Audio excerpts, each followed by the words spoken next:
Hello, and thank you for joining the CannAtlantic Conference, the country's first Mid-Atlantic cannabis conference brought to you by the Philadelphia Association of Black Journalists.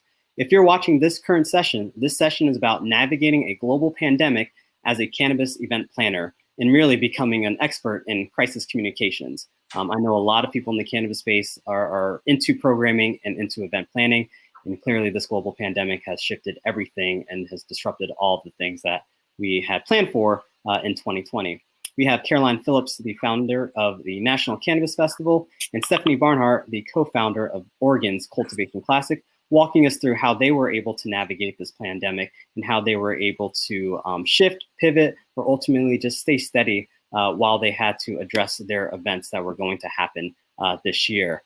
Thank you both, Caroline and Stephanie, for joining us in this important discussion. I've been really excited to just learn how you are both able to navigate this really precarious position that we find ourselves, given the fact that both of you have very big and well-attended events that are happening every year. So I'm going to kick it off to you, Caroline. Just give viewers a little bit more background information of who you are and what you do. And then Stephanie, you can follow suit. All right, Caroline, you can go ahead. Great. Well, first of all, Tauhid and CannAtlantic Conference, thank you so much for having me here today. I've gotten to join in person in the past, but it's really great to be able to gather with everybody online this year. I'm the founder of the National Cannabis Festival, which is an annual event that takes place in Washington, D.C. This year, we were planning on 25,000 attendees to our festival and about 1,000 to our summit that takes place the day prior. But of course, public health concerns prevailed, and we are currently working through our second postponement for the festival and very much hoping that we'll be able to have our event this spring. But absolutely, postponing an event is not nearly as much fun as planning forward into an event. We've learned so much this year, and we're very excited to share what we've learned, at least my team has learned this year, with all of you today. So thank you so much for having me. I empathize, Caroline. Out here in Portland, Oregon, I'm the co-founder of Cultivation Classic, which started as an organic flower cup for Oregon's producer community and very quickly evolved into a multi-day, multi-track citywide festival focused on education and science. And typically our event takes place in May, and same boat, of course, it's the topic of the panel and the topic of all of our lives, it seems, in 2020. We're in the middle of a pivot. Instead of attempt a full postponement at all, our group of advisors and stakeholders and really the entire community that makes Cultivation Classic what it is each year opted to try sort of a hybridized digital solution that is actually going to take place next month, October. And so we'll see how it goes. But it's been a fast and furious year of code switching and making decisions that best suit a really diverse audience that we have here. We've got growers, bud tenders, ancillary business folks, and sophisticated consumers attending this event. So audience analysis is always a really burly project for this event. And this year, that was particularly true. So yeah, kudos to both of you for making your projects happen somehow, some way as well. It hasn't been easy. It certainly hasn't been easy. And this is, like I tell people, no one trains you in crisis communications around a global pandemic. So it's been quite a learning lesson as we go. I want to talk about, before we talk about the inevitable changes that have been going on in your programming and just ultimately kind of learning the lessons, can you talk a little bit about how your events grew in just popularity? Can you talk about how in the past you were able to engage with people and make sure that you were listening to attendees to make sure that every iteration of your respective events got bigger or better and more interactive? How were you able in the past to take that feedback and make sure that your events moving forward were keeping people engaged and keep coming back to your programming? Caroline, I'll start with you on that question. Sure. I started National Cannabis Festival 5 years ago from my condo. So it's always been an event that's been built by the community. It was initially developed around a crowdfunding campaign. So that's how I got the money that we needed in the door to be able to put on the first festival. National Cannabis Festival is and always will be a reflection of the community that we serve, and that's a very diverse community on the East Coast. So we really wanted to make sure that the content we're presenting in our education pavilions, we've gone from 1 pavilion in year 1 to 5 for year 5, but we wanted to make sure the content that we were presenting addressed the needs of people in our community, whether that's folks who are interested in getting a cannabis license, or people who are established business owners already, people who've had trouble with the criminal justice system and are looking for avenues to be able to enter the legal industry, or people who are just trying to establish ancillary businesses, and also enthusiasts, of course. But our festival really started to flourish, in years 2 and 3, as we started to understand exactly what our audience was looking for and how to get that to them in the best way. In year 1, the festival was just the festival with everything you would find at a music festival: our main stage, the education spaces, our exhibitor spaces. And by year 2, we knew that we needed to offer something more. It took us a little while to percolate the idea and figure out exactly the best way to serve our community. So in year 3, we developed the National Cannabis Policy Summit, which you've been to in the past, Tauhid, as a way to really convene unlikely allies around cannabis policy and to talk about those issues. That event is free and open to the public, and when it's held in person or when it's online, we just had it about a week ago. But the feedback we received around that event made us realize that we needed to take the conversation around cannabis legalization and cannabis culture beyond the conference room and also beyond the festival grounds. So starting in year 4, we developed 420 Week. And that's an event that wraps around the festival and the summit for a full week. We go to breweries and wineries and bookstores and think tanks, and we have conversations about cannabis policy, cannabis culture, and just how cannabis impacts people in life. So the festival definitely is a reflection of our community. It wouldn't exist without our community. And I think it will continue to grow organically and develop organically from 5,000 people in year 1 to hopefully 25,000 when we can gather again in person for year 5. But, I think it will always be a reflection of DC and our East Coast community. That's amazing. It's wild what can happen in 5 cannabis years. In a similar trajectory, I often think of this anecdote from year 1 of Cultivation Classic, which was much more festival focused as well. It was more of a vendor village with folks giving out product and samples and things at their booths in this large warehouse with food carts in the lot and music playing all day. And on the side, we had a main stage, and we had incredible speakers that first year, super well-respected producers and lighting experts and IPM, integrated pest management experts, and all kinds of cultivation-focused talking going on our main stage. But the main stage was like a little side area in the larger warehouse space that was quite noisy. And all day, folks who were attending the event kept asking me or our volunteer staff to have the DJ turn the music down, or can we turn the volume on the stage up? And people were enamored over the stage content and clearly there to learn much more than we maybe initially expected. We thought that we would have a really fun afternoon of parties and events, and then a big awards celebration to, focus on the cup.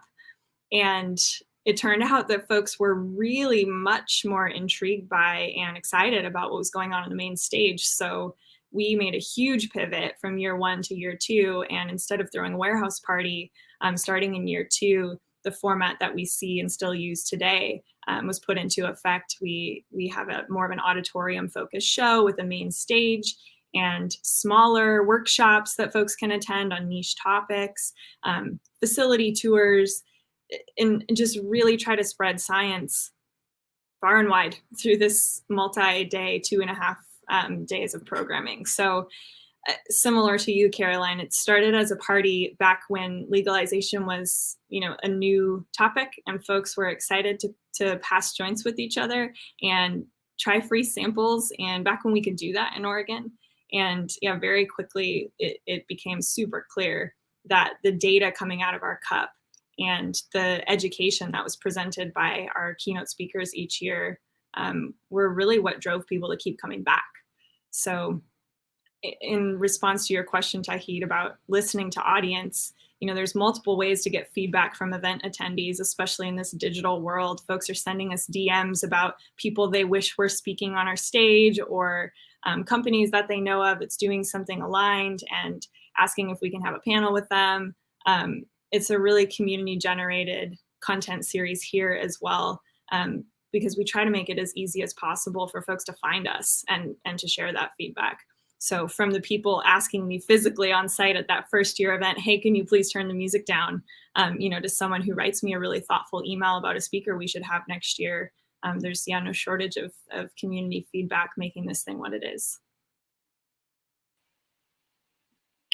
And certainly that is, for me too, especially after this conference is done, I will be very much following up with people, and even day of, asking people how they're doing, how they like the experience, because I feel like in a virtual setting, that's still the community impact, the community feeling and experience is still going to be paramount for us to understand, what we need to tweak and improve moving forward.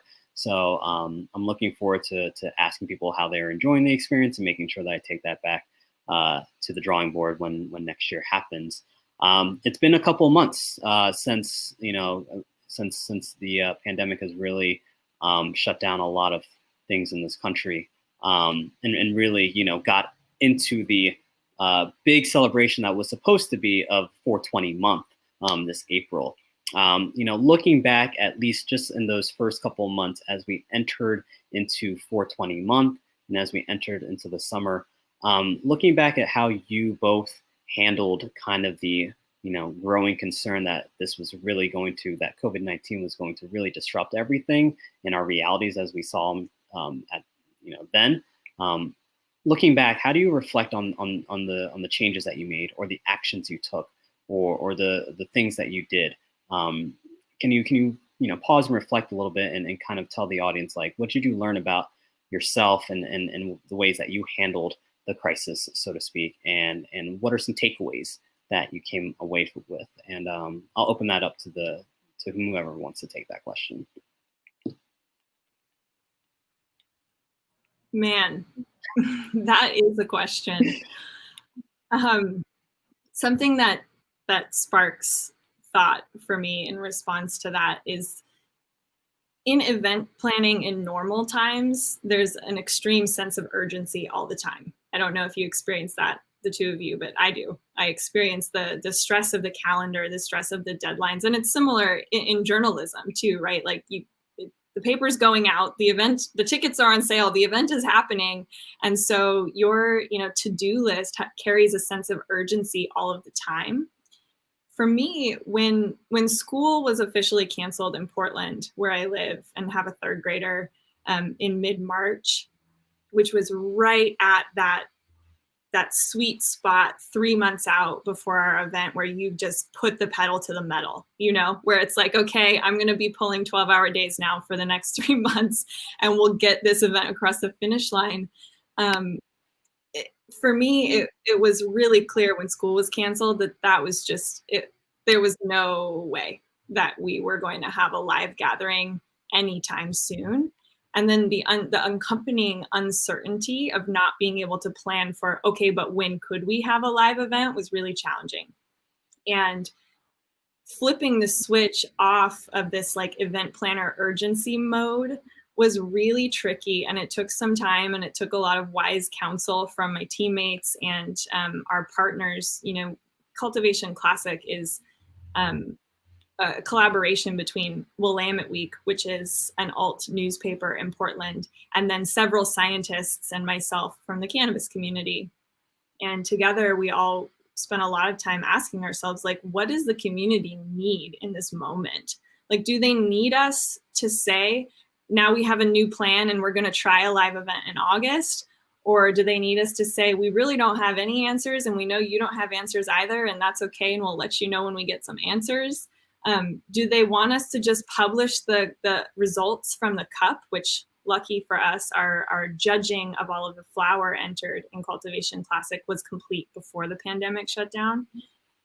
And so that was really fortunate, but to just put the results online felt off. It felt like anticlimactic and like a disservice to our producer community and our 200 judges that spent the entire months of February and March collecting their feedback and spending time with the flower in this cup to just like do an Instagram post and say, here are the winners, and it's pandemic, so let's move on. It just felt like a deflated balloon option. And so we spent some time really stepping all the way back. We put one post out on Instagram and an accompanying, update on our website that said, we just don't have the answers and it's going to take us some time to get them. Thank you for your patience and your trust.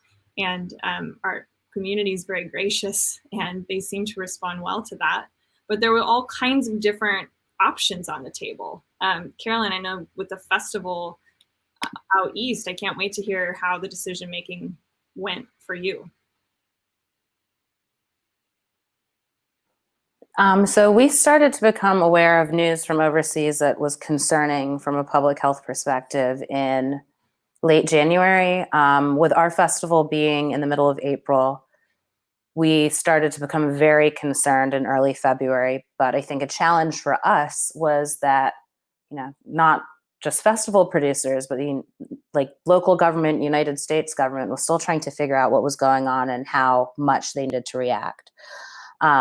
So we were looking at making decisions before things had really been announced. And we were lucky. We ended up working really closely with our venue and the city authorities to push them to help us get to a point where we could call for a postponement in April.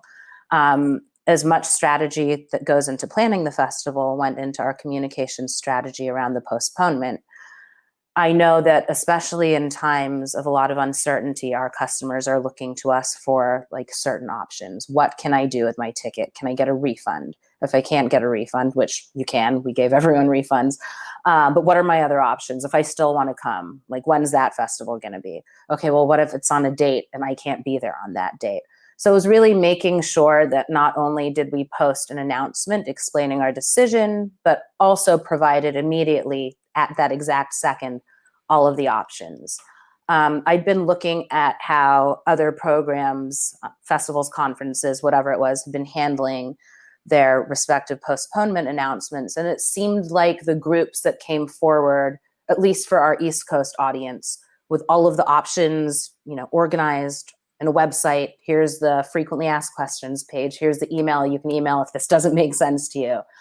It seemed like they were having kind of a better time as far as communicating with customers and making sure that customers didn't have a lot of anxiety, which I know people are feeling a lot of anyway.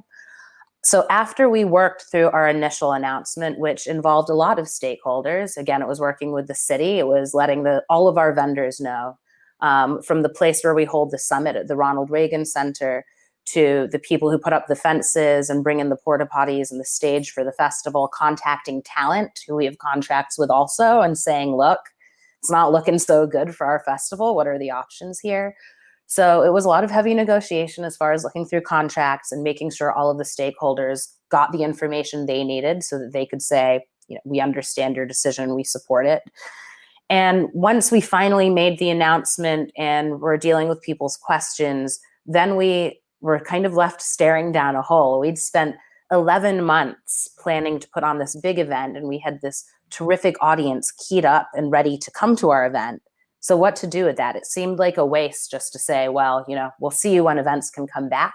So we decided to pivot and put on what ended up being the High Stream 420 fundraiser. And it was a benefit for Americans for Safe Access and the Drug Policy Alliance. And we raised, I think, close to $14,000 for those organizations and also for Crew Nation, which was helping a lot of the folks that actually work, the people who are working the festival, setting up the fences, the stagehands, the people who've really been out of work this whole year. So we were able to raise some money. We had a really fun collaborative online show that we partnered with another West Coast festival to put on. And that was a great experience for us. And little did we know at the time it would become the basis for a lot of the work that we've been doing for the rest of the year. So looking back again on all of these incredible speakers we had lined up to come to the festival and all these great speakers we had ready for the summit, we've really been spending a lot of time this year going back through that list of folks and figuring out other ways that we can get their information to our audience this year. We've been hosting a lot of smaller online streams. We had our summit. We're hosting a lot of other kind of policy-based seminars. But then we've also been talking about the people that matter to NCF through things like our CannABio series. So really for us, it's just been keeping the content coming, the information and education, but most of all, giving people a sense of community still, because I think that's something that we've all really lost without being able to gather at our events this year.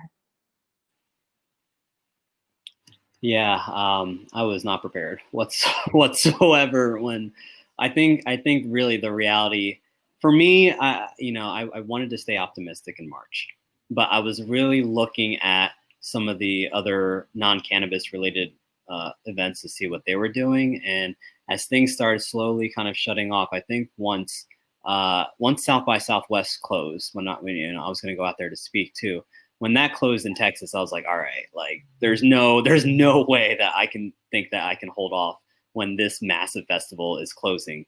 And so that was a lot. But thankfully, I reached out to people. I reached out to all the panelists, the speakers, the ticket holders, the sponsors, and said, hey, listen, like, we're going to have to delay this and postpone it. Like, would you rather try to postpone it in May? And we'll do this in May. And wow, looking back, what was I thinking? Trying to think that we're going to get this back in May. Or I said, can we push this back into end of September and see where we are? And, thankfully people pushed it into September, and that gave me some time to kind of think about how the adjustment to the new reality was. And here we are now doing things virtually, but we're still making this happen. So really appreciate the support that y'all bring in making this still come to life. Let's talk a little bit about, and if, as much as you'd like, really throughout this pandemic, how are you making sure that, you're taking care of yourself? You're taking care of your mental health. Event planning, Stephanie, you mentioned it's a go, work. Every day, every deadline, every calendar is a crucial thing. And it's a lot of pressure. It's a lot of stress. And certainly having to adjust is a very difficult thing. How are you both handling this? How are you coping? How are you doing? And are there any tips that you would give to event planners that are kind of in the same situation to make sure that you're looking after yourself and making sure that your health is okay? I'll open that to either of you. I don't know that I have any special things that maybe other people aren't already trying, but I mean, as you mentioned, producing events is very stressful. It's a very stressful work field. It's difficult. You have to have a lot of different skills in order to produce an event. I like to tell people that I think event production is about 90% communication and 10% logistics. So, you're communicating an experience to people and describing it through, images or photos all year, and then you hope to actually give them that experience. For my team, and this is something that we started working on in 2019, it's really hard to work in a space where you have just these big dates on the calendar when anything can happen, even if you've done like a full year of great work. It's sort of like, being an athlete and stepping out onto the track and being like, man, like I hope I feel as good today as I did yesterday. It all comes down to this one day. So we've been working even since last year on celebrating the smaller victories between the big day and initial planning. So maybe that's, hitting a certain goal as far as program planning by a certain date or securing a certain number of speakers. But we've been trying to celebrate the small victories. And I think that in the absence of the work that we love doing, this pivot towards work that is both familiar but also different and new. We've been just talking about recognizing and making sure that we all recognize to each other, this has been a really hard 6 months. We haven't had much of a break because we've been constantly kind of pivoting and developing new ways to present content. But yeah, just checking in and making sure that during our morning calls, we're saying, how are you today? Like, is today a difficult day or an okay day? So I think it's just becoming a bit more out loud and a bit more intentional about how we check in with each other and look after each other's mental health. Yeah, well said. Something that this brought about for us here was the the crucial importance of not making decisions in a vacuum, which again, when you're strapped into the saddle of these deadlines, and in a fifth year of the programming that has so much momentum and a community, and your event is about to happen, and our tickets weren't yet on sale. So that was a huge game changer over here too. It gave us more freedom in what we did and when. But yeah, the leaning on community aspect of having to make this massive reroute was really important for my own care of self during this wild, completely unexpected upending of your work life. You know, it struck me that not just was Cultivation Classic getting flipped, on its head. There were several other events that I belong to the production teams for as well, inside and outside of the cannabis space. So it wasn't just a singular event here, it was an entire book of work. And I'm really fortunate to be a part of a strong, small, tight-knit community of other independent freelance events producers in Portland, also in and out of cannabis. And from the tiniest of dinners to the largest of, thousands of people conferences like TED style conferencing. And all of us were grappling with this change all at the same time. And so having a community of these 10 folks as a sounding board to say, holy moly, South by is canceled. Did you see that? What are you thinking? What are your clients asking you? What are your sponsors saying? And just to get community feedback made making decisions feel less arduous.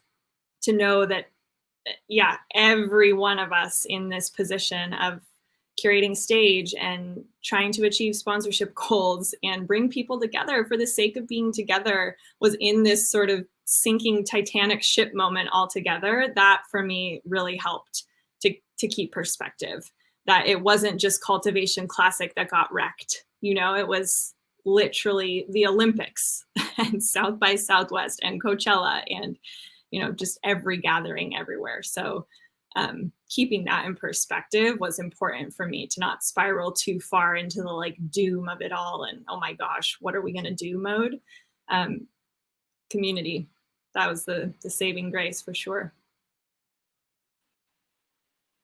This is a good segue, but I'll save it for the end because I do want to, I'm glad that you brought this up, Stephanie, that you have kind of a group of people to bounce ideas off. And I do want both of y'all to give some shout outs if there are any other people or organizations that you want to give a personal shout out. But first, before you do that, I'm tired of Zoom. I'm doing this through StreamYard just to give it a little bit more interaction, just to give things a little bit more interaction and just feeling like, there's some mobility here. But we're in a digital space and we're working to keep things interactive and engaging. Are there any platforms, any tools, anything that both of y'all have either used or seen or experienced that you said, oh, this actually makes things enjoyable instead of sitting here and looking at a screen all day, which I'm hoping that people are not thinking about mine, but it's tough to sit all day and look at programming. Are there any digital tools that have come across your radars that you're like, this is actually really cool? Or, I'm going to incorporate this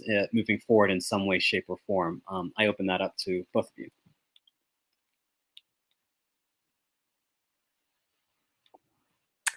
I kind of feel as though the ideal digital tool has yet to be created. And I think that every day we're seeing updates happening on all of these platforms and, capabilities we didn't know our iPhones or our cell phones were able to do for us. So it's really been eye-opening just the past 6 months. I think I'm introduced to a new platform every month.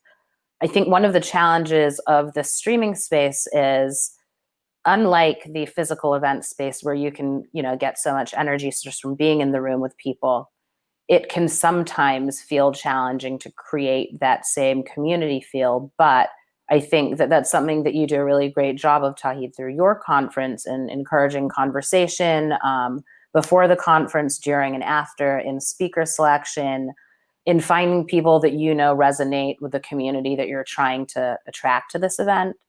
So I think that it's going to be really a game for right now of figuring out the programming that suits your audience. How long should a discussion be? You know, how important is the interactive element of Q&A? How many Q&As do you need? So just really fine tuning until you find what fits really well for you. So like you asked us in the beginning about feedback, I'm so excited to hear from you in like a month or two when you've had some time to rest and process all of the great feedback that you're going to get. Like, you know, okay, so next time, here's my plan. Because I'm sure, I know for all of us, like for me, from the first big stream we did earlier this year to the one we did most recently, I'm like, whew, it's like night and day, and I can't imagine what things will look like for everybody in another 4 months. Oh, yeah. Yeah, the live versus pre-recorded conversation is really interesting, and one that played a big role for us with Cultivation Classic. Like, there are so many services you could use for either of those directions.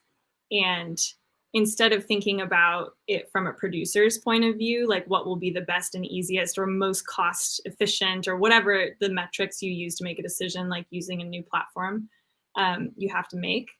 For us, it was more about what is a realistic assumption about my audience. Like for the awards show for Cultivation Classic, what we opted to do was pre-record our results being presented with all the science backing them up, just like we would from the stage with the big podium and the big screen behind. And then do a really nice, beautiful post-editing to make it fun to watch, but able to watch at any time. And so what you lose things and you gain things. What we gain is the possibility that anyone, anywhere, at any time on the planet of Earth could watch this and have the same experience. And that's really appealing to us. It widens up the audience far beyond the 800 seats in the auditorium that we would usually have for a venue. But what you lose is that live acceptance speech from your farmers who are really excited to win their gold medal for, you know, most terpene diverse flower in the batch or best sun-grown type 1 flower. And we spent a lot of time asking ourselves, are we going to try to pull off something live? But when the folks who need to patch in are farmers who live and operate on land in Southern Oregon, up in the valleys and hills with questionable Wi-Fi, and I say that with no shade, we love you all farmers, you know, patching in for a live acceptance speech at a set time, very quickly we were like, yeah, that's just not going to work. And so, you know, it was interesting to have to consider your own producers' needs and budgetary needs and all the logistics around what you're going to use to get content out, but also what's realistic for, you know, how people are going to engage with it. So yeah, I can't say that I've like found one particular platform that I'm like, yes, this is the answer. But I will also say that the chat option for speakers to engage with audience members during their pre-recorded thing, like what you're trying here with CannAtlantic, is awesome, because for both of you have spoken at events before, and when you finish, you're parched, you're tired, my adrenaline's pumping, and then maybe you can talk to 2 or 3 people who are like in a line wanting to talk to you about your thing, but then another speaker is on stage and you kind of miss the opportunity to speak to more than a couple of folks right after you've spoken. Whereas with this Q&A method, I think it gives you an opportunity to see more of what your audience is thinking and to share links or resources or whatever with a way wider number of people than you could in that live format. So again, you lose things, but you gain things. We're just trying. Everyone's just trying things on. You know, you just got to pull the silver linings where you can find them at this point, right? And I completely agree that there are some silver linings with just making this entire conference free now, to have accessibility for those who are able to access it and give that opportunity. And to, yes, I appreciate the shout out to do pre-records, but also do a little bit of live Q&A component. I know Caroline at my Color of Cannabis conference, there wasn't enough time for people to talk to her, but I remember after her panel and other panels too, people just like rushed the stage and they wanted to talk and they wanted to engage, but we were like, oh, we got to keep going. So this will be a good time for people who are watching. If you have questions, you know, drop the questions in the chat and hopefully we'll get to them after this. But to wrap this up, you know, we have now hit our 30-minute portion a little bit. Can you both just give some information on how people can contact you to stay in touch and make sure that they can reach out to you if they want to support your events or participate or otherwise. Caroline, contact information. Absolutely. You can find the National Cannabis Festival at NATL CannaFest on Twitter, NATL Cannabis Fest on Instagram, but you should just be able to type in National Cannabis Festival. We are nationalcannabisfestival.com on the internet, and you can find us on LinkedIn pretty much anywhere. But be on the lookout for information about our big election night broadcast coming up on election night, November 3rd, and make sure to vote.